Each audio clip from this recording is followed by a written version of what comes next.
Welcome to 30 minutes. Bharat ను చూసి బుసలు కొడుతున్న డ్రాగన్ కొత్త కుట్రలకు పదును పెడుతుంది. ఇప్పటిదాకా డోక్లాం కేంద్రంగా చైనా తెగబడుతోన్న తీరు అందరికీ తెలిసింది. ఇప్పుడు మరిన్ని కోణాల్లో కుతంత్రాలకు పదును పెడుతుంది. మంచు కొండల్లో మంటలు రాజేసే కుయుక్తులు మొదలుపెట్టింది. కశ్మీర్ వైపు వేలు చూపిస్తూ కొత్త వివాదానికి తెరలేపాలని తహతహలాడుతుంది. డర్టీ డ్రాగన్ పేలుతోన్న వ్యర్థ ప్రేలాపనల వెనక అసలు వ్యూహం ఏంటి? ఇదే ఇవాల్టి 30 మినిట్స్.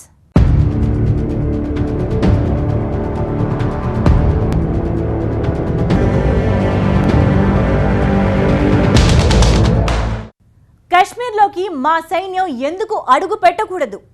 ఇప్పుడు చైనాలో మేధోవర్గం చేస్తున్న వితండవాదం ఇది. ఈ పైత్యాన్ని పింగ్ ప్రభుత్వం ప్రచారంలోకి తీసుకొస్తుంది. కశ్మీర్లోకి రెడ్ ఆర్మీ అడుగు పెడితే భారత్ చూస్తూ ఊరుకుంటుందా? ఉరికించి తరిమి కొడుతుంది. ఈ విషయం డ్రాగన్కు తెలియంది కాదు. అయినా ఎందుకీ ప్రేలాపనలు, ఎందుకీ కుతంత్రాలు? చైనా ఎత్తుగడ ఏంటి?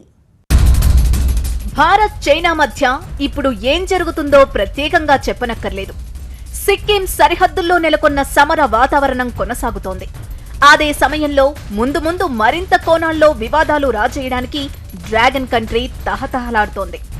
భారత్ను చూసి భయపడుతోన్న చైనా తిరిగి భారత్ను భయపెట్టి బెదిరించి దారికి తెచ్చుకోవాలన్న వ్యర్థ ప్రేలాపనలు పేలుతోంది.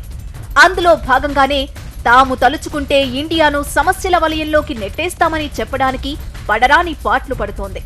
ఆ క్రమంలో వరుసగా వివాదాస్పద వ్యాఖ్యలు చేస్తోంది. వాటినొకసారి చూద్దాం. సిక్కిం స్వాతంత్ర ఆకాంక్షకు మద్దతు తెలుపుతామన్న చైనా అధికార పత్రిక పీపుల్స్ డైలీ. భారత్కు వెళ్లే చైనీయులు జాగ్రత్తగా ఉండాలని హెచ్చరించిన చైనా విదేశాంగ శాఖ. కాశ్మీర్లోకి మూడో దేశ సైన్యం ప్రవేశించవచ్చని పైత్య ప్రదర్శన చేస్తోన్న చైనా మేధో బృందం. చైనా ప్రపంచంలోనే బలమైన ఆర్థిక వ్యవస్థ ఉన్న దేశం, సైనిక బలమున్న దేశం. ఈ అహంకారంతోనే సిక్కిం సరిహద్దుల్లో చొరబడే కుట్రకు పదును పెట్టింది డ్రాగన్ కంట్రీ. భూటాన్ భూభాగంలో రోడ్డును నిర్మించి భారత సరిహద్దుల్లో భయాందోళనలు రేపాలని చూసింది. కానీ డ్రాగన్ కుతంత్రాలు సాగవని భారత్ తేల్చి చెప్పింది. సైనిక బలగాలు లెక్కలేసుకుని విర్రవీగినా, ఆయుధ సంపత్తిని చూసుకుని అహంకారం ప్రదర్శించినా సహించేది లేదని తేల్చి చెప్పింది. డోక్లాం నుంచి చైనా సైన్యం వెనక్కు వెళ్లాల్సిందేనని భారత్ గర్జించడంతో డ్రాగన్ కొత్త కుట్రలకు పదును పెడుతోంది. ఒకవైపు సిక్కిం సరిహద్దుల్లో ఉద్రిక్తత చెలరేగుతూనే ఉంది. మరోవైపు ఇండియాను బెదిరించే దిశగా ప్రయత్నాలు మొదలుపెట్టింది చైనా. అందులో భాగంగానే సిక్కిం స్వాతంత్ర ఆకాంక్షకు మద్దతు తెలుపుతామంటూ చైనా అధికార పత్రిక పీపుల్స్ డైలీ ప్రచురించడం అందులో భాగమే. కాశ్మీర్ కంటే ముందు సిక్కిం విషయంలోనూ చైనా అధికారిక మీడియా కొన్ని కథనాలను ప్రచురించింది. సిక్కిం ప్రజలు స్వాతంత్రాన్ని కోరుకుంటున్నారు, ఆ స్వాతంత్రానికి చైనా మద్దతు ఇవ్వాల్సిన అవసరం ఉందంటూ అందులో పేర్కొంది. తద్వారా ఇక్కడ ప్రజల్ని రెచ్చగొట్టి భారతదేశం నుంచి సిక్కింని విడగొట్టాలన్న ఒక కుట్రకు చైనా తెరతీసిందనే చెప్పుకోవచ్చు. అయితే ఆ కుట్రను ఇక్కడ సిక్కిం ప్రజలు పూర్తిగా తిప్పికొట్టారని మనం చెప్పవచ్చు. ఎందుకనంటే సిక్కిం ప్రజలు తాము భారతదేశంలో కలిసి ఉండడాన్ని చాలా సంతోషంగా భావిస్తున్నామని చెప్పారు. చరిత్రలోకి వెళ్ళినా సరే 1975లో ఇక్కడ రాజరికం ఎప్పుడైతే ముగిసిందో, రాజరికం ముగిసిన వెంటనే ప్రజాస్వామ్యం ఏర్పడ్డప్పుడు ఒక రెఫరెండాన్ని నిర్వహించారు. ఆ రెఫరెండంలో అత్యధిక భాగం, దాదాపు 98% ప్రజలు భారత్లో కలవడానికి మొగ్గు చూపారు. దాన్ని బేస్ చేసుకునే 1975లో నాటి ప్రధానమంత్రి ఇందిరాగాంధీ ఈ సిక్కింను 22వ రాష్ట్రంగా భారత దేశంలోకి కలుపుకుంటూ నిర్ణయం తీసుకున్నారు. ఆనాటి పార్లమెంట్ కూడా ఆమోదించింది. అప్పటి నుంచి భారతదేశంలో అంతర్భాగంగా ఈ సిక్కిం కొనసాగుతూ వస్తుంది. అలాగే భారత్కు వెళ్లే చైనీయులు స్వీయ భద్రతపై పలు జాగ్రత్తలు తీసుకోవాలంటూ చైనా విదేశాంగ శాఖ సూచించింది. భారత్లో నివసిస్తున్న చైనీస్ బయటికి వెళ్లేటప్పుడు జాగ్రత్తగా ఉండాలని, వెంట ఐడీలు తీసుకెళ్లాలని తెలిపింది. అంతేకాదు భారత్ చట్టాలకు అనుగుణంగా నడుచుకోవాలని తెలిపింది. మన దేశంలో శాంతి భద్రతలు అదుపులో లేవన్న అర్థం వచ్చేలా తన పైత్యాన్ని ప్రదర్శించింది చైనా. ఇన్ని చేస్తున్నా భారత్ ఏమాత్రం వెనక్కు తగ్గే వాతావరణం లేకపోవడంతో కాశ్మీర్ కేంద్రంగా మంటలు రాజేయడం మొదలుపెట్టింది.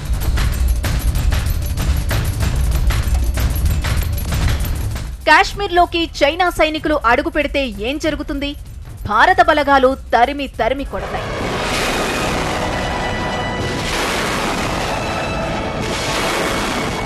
ప్రపంచ దేశాలు చైనాను చీకొడతాయి. ఈ విషయం డ్రాగన్ కంట్రీకి స్పష్టంగా తెలుసు. అయినా సరే డోక్లాంలో తమ కుతంత్రాలకు భారత్ చెక్ పెట్టడాన్ని సహించలేకపోతున్న చైనా కాశ్మీర్ వైపు వేలు చూపించే దుస్సాహసం చేస్తోంది. భూటాన్లోని అంతర్భాగమైన డోక్లాం పీఠభూమిలోనే డోకాలా ఉంది. తన సరిహద్దులోని యాడాంగ్ నుంచి డోకాలా వరకు రోడ్డు వేయాలన్నది చైనా కుతంత్రం. భూటాన్కు మాకు మధ్య భారత్ జోక్యం చేసుకుంటుంది. అలాంటప్పుడు కాశ్మీర్ విషయంలో భారత్కు పాకిస్తాన్కు మధ్య మూడో దేశ సైన్యం ఎందుకు జోక్యం చేసుకోకూడదన్న చర్చను చైనాలో మొదలైంది. పింగ్ ప్రభుత్వం ఈ చర్చను ప్రోత్సహిస్తోంది. చైనా వెస్ట్ నార్మల్ యూనివర్సిటీలో భారతీయ అధ్యయనాల కేంద్రం డైరెక్టర్ లాంగ్ జింగ్ చున్ ఈ వాదనను మేధో చర్చ పేరుతో ప్రచారంలోకి తెస్తున్నాడు. అంటే పరోక్షంగా మీరు మాకు అడ్డొస్తే కాశ్మీర్ విషయంలో మేము జోక్యం చేసుకుంటామని చైనా మనల్ని బెదిరించే ప్రయత్నం చేస్తుందన్నమాట.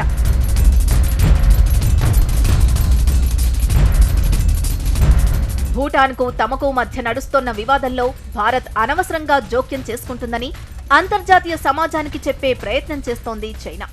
అదే సమయంలో కాశ్మీర్ వైపు చూపిస్తూ భారత్ను భయపెట్టాలని చూస్తోంది. డ్రాగన్ ప్రేలాపనలకు వణికిపోయే స్థితిలో మన సైన్యం లేదు. కానీ కాశ్మీర్ కేంద్రంగా చైనా పన్నుతోన్న కొత్త కుట్రలు మాత్రం భవిష్యత్తు కేంద్రంగా ఆందోళనను రేపుతున్నాయి. భారత్కు అసలు శత్రువు పాకిస్తాన్ కాదు, చైనానే అన్న సత్యాన్ని జరుగుతోన్న పరిణామాలు స్పష్టం చేస్తున్నాయి.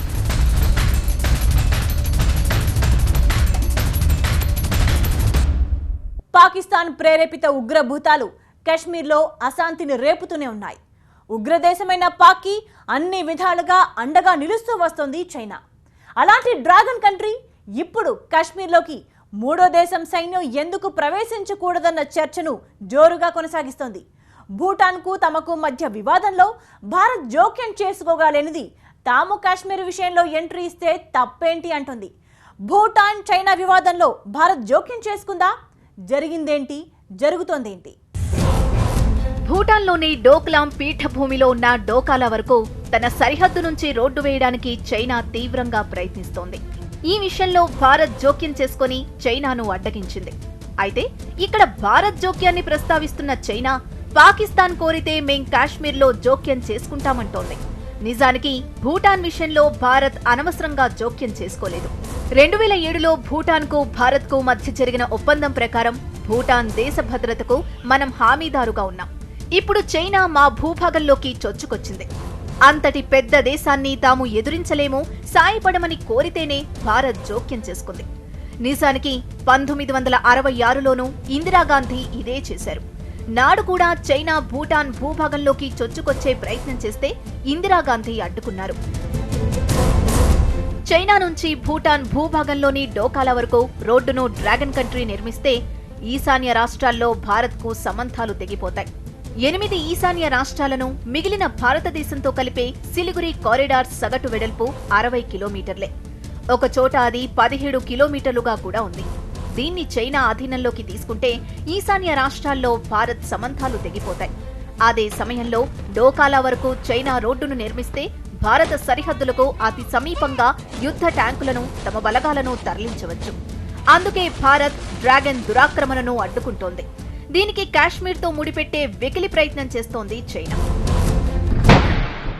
భారత్ బలగాలు ఇప్పుడు ఈ డోక్లాం ప్రాంతంలోకి ఎలాగైతే ప్రవేశించాయో అదేవిధంగా తాము పాక్ ఆక్యుపైడ్ కాశ్మీర్లోకి, ఆ తర్వాత ఇండియన్ అడ్మినిస్ట్రేటెడ్ కాశ్మీర్లోకి కూడా ప్రవేశిస్తామంటూ ఆ పత్రికా కథనాలు వెలువరించింది. దీని వెనుక చైనా దుష్ట పన్నాగాన్ని మనం స్పష్టంగా అర్థం చేసుకోవచ్చు. భూటాన్తో ఈ డోక్లాం పీఠభూమి విషయంలో సరిహద్దు వివాదం నెలకొనుంది. అయితే భూటాన్ భారత్ సహకారం కోరడంతోనే భారత బలగాలు అక్కడికి వెళ్ళాయి.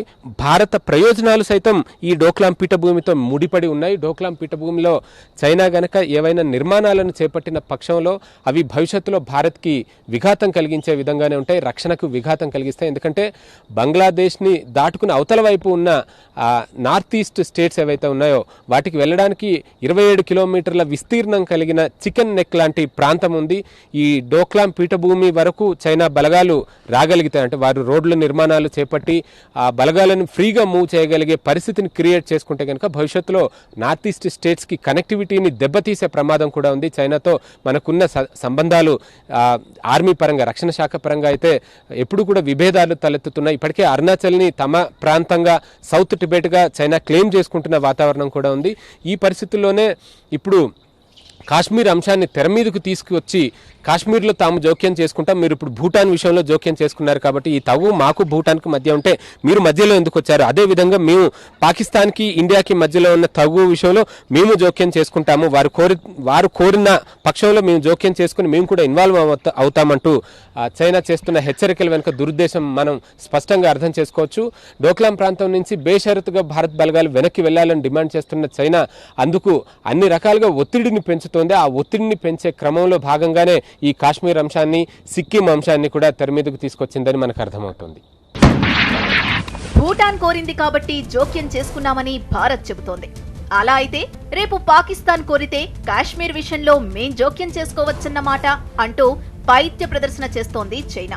కానీ భూటాన్ భద్రత బాధ్యత భారత్దే అన్న ఒప్పందం సంగతి డ్రాగన్ కు తెలియంది కాదు. మరోవైపు సిక్కిం స్వాతంత్ర ఆకాంక్ష నుంచి కాశ్మీర్ దాకా చైనా కుట్రలకు అసలు కారణం భవిష్యత్తు కేంద్రంగా ఉన్న భయమే అంటున్నారు పరిశీలకులు. ఇంతకీ చైనాను వేధిస్తోన్న ఆ భయమేంటి? ఆ భయంతోనే భారత్ను భయపెట్టే పిచ్చి వ్యూహాలకు చైనా పదును పెడుతోందా?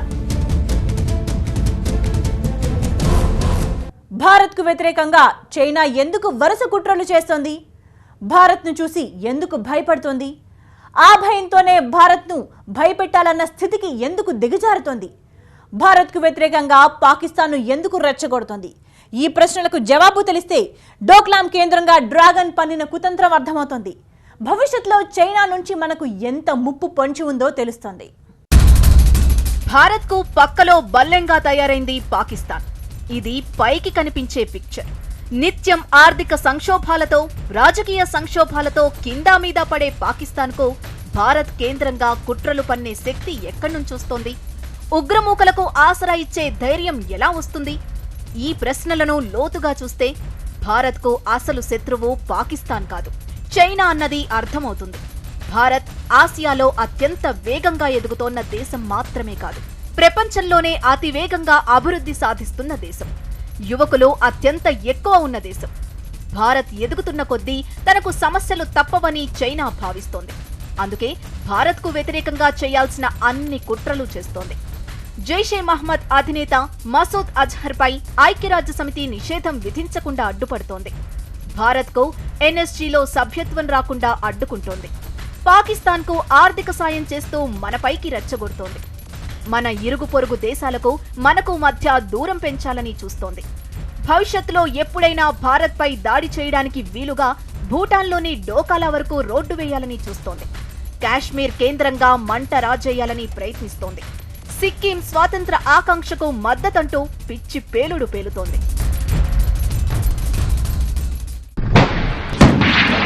భారత్ మీద ఒక యుద్ధంలో చైనా గెలిచింది. కానీ 1962లో తమ గెలుపుకు అసలు కారణం ఆ యుద్ధానికి భారత్ ఏమాత్రం సన్నద్ధం కాకపోవడమే అన్న విషయాన్ని చైనా మరిచిపోతోంది. 1,00,000 మంది చైనా సైన్యం దాడి చేస్తే కేవలం 12,000 మంది సైనికులతో భారత్ తలపడింది. ఇప్పుడు భారత్ బలం ఎంతో చైనాకు తెలుసు. ఇప్పటికీ సైనిక ఆయుధ పరంగా డ్రాగన్ కంట్రీ బలంగా ఉన్నా భారత్ బలగాన్ని తేలిగ్గా అంచనా వేయడానికి వీల్లేదన్న సంగతి చైనాకు స్పష్టంగా తెలుసు. అందుకే తీవ్ర స్థాయిలో భారత్ను బెదిరించడానికి, భయపెట్టడానికి కాశ్మీర్ అంశాన్ని తెరపైకి తెస్తోంది. గతంలో ఉన్నటువంటి భారత్ కాదు, గతంలో దెబ్బతీశాం కదా అని విర్రబీగేటువంటి పరిస్థితి కనుక వస్తే చేతులు ముడుచుకొని కూర్చునేటువంటి రీతిలో భారత్ సిద్ధంగా లేదు. ఇవాళ ఉన్నటువంటి పరిస్థితుల్లో భారత్తో చైనా యుద్ధానికి తలపడాలి అన్నట్లయితే భారత్ కంటే కూడా చైనా సైనిక బలగాలు కానీ లేకపోతే వాటికి ఉన్నటువంటి ఇతరత్ర ఆయుధ సామగ్రి కానీ ఎక్కువ ఉన్నప్పటికీ కూడా భారత్కు ఉన్నటువంటి రక్షణ కవచం, అటు హిమాలయాలు, సముద్రం, ఇవన్నీ మనకున్నటువంటి భౌగోళిక పరిస్థితులను కనుక చూసుకున్నట్లయితే ఇవాళ మనకున్నటువంటి బలగాల్ని కనుక అంచనా వేసినట్లయితే భారత్తో చైనా కాలు దువ్వి యుద్ధానికి వచ్చినట్లయితే 10:1 అంటే ఒక భారత సైనికుడిని ఎదుర్కోవాలంటే 10 మంది సైనికులు రావాల్సినటువంటి అవసరం ఉంటుంది. సో 10:1లో భారత్తో చైనా యుద్ధం చేయడానికి వాళ్ళు సిద్ధంగా ఉందా అనేటువంటిది పరిస్థితి. ఇప్పుడు భారత్ చైనా మధ్య నెలకొన్న సమర వాతావరణం యుద్ధంగా దారి తీయవచ్చు, తీయకపోవచ్చు. కానీ భవిష్యత్తులో ఎప్పుడైనా చైనా నుంచి భారత్కు ముప్పు పొంచి ఉంది. బలమైన ఆర్థిక వ్యవస్థ కారణంగా అమెరికా లాంటి దేశాలు కూడా చైనాను వ్యతిరేకిస్తూ భారత్కు మద్దతుగా నిలిచే పరిస్థితి లేదు. ఈ నేపథ్యంలో దౌత్యపరంగా మనం బలం పెంచుకోవాలి. అదే సమయంలో గీత దాటితే కోరలు పీకే విషయంలో వెనకడుగు వేసేది లేదని డ్రాగన్ కు అర్థమయ్యేలా చెప్పాలి. నోటితో నవ్వడం, నొసటితో వెక్కిరించడం. నిన్నటిదాకా చైనా మనతో ఇలానే వ్యవహరించింది. ఇప్పుడు డ్రాగన్ మరింతగా కోరలు చేస్తోంది. నోటితోనూ వెక్కిరించే దుస్సాహసం చేస్తోంది. ఆర్థిక బలం, సైనిక బలం చూసుకొని విషం కక్కే ప్రయత్నం చేస్తోంది. కాశ్మీర్ కేంద్రంగా భారత్ను భయపెట్టాలని చూస్తోంది. తన బెదిరింపులకు వణికిపోయే స్థితిలో ఇండియా లేదన్న విషయం అర్థమవుతోన్న కొద్దీ మరిన్ని కుట్రలకు డర్టీ డ్రాగన్ పదును పెట్టే ప్రమాదం ఉంది. వాటిని అణిచివేస్తూ అగ్రదేశంగా చైనాను అధిగమించడమే భారత్ ముందున్న కర్తవ్యం. ఇదే ఇవాల్టి 30 Minutes. చూస్తూనే ఉండండి TV9.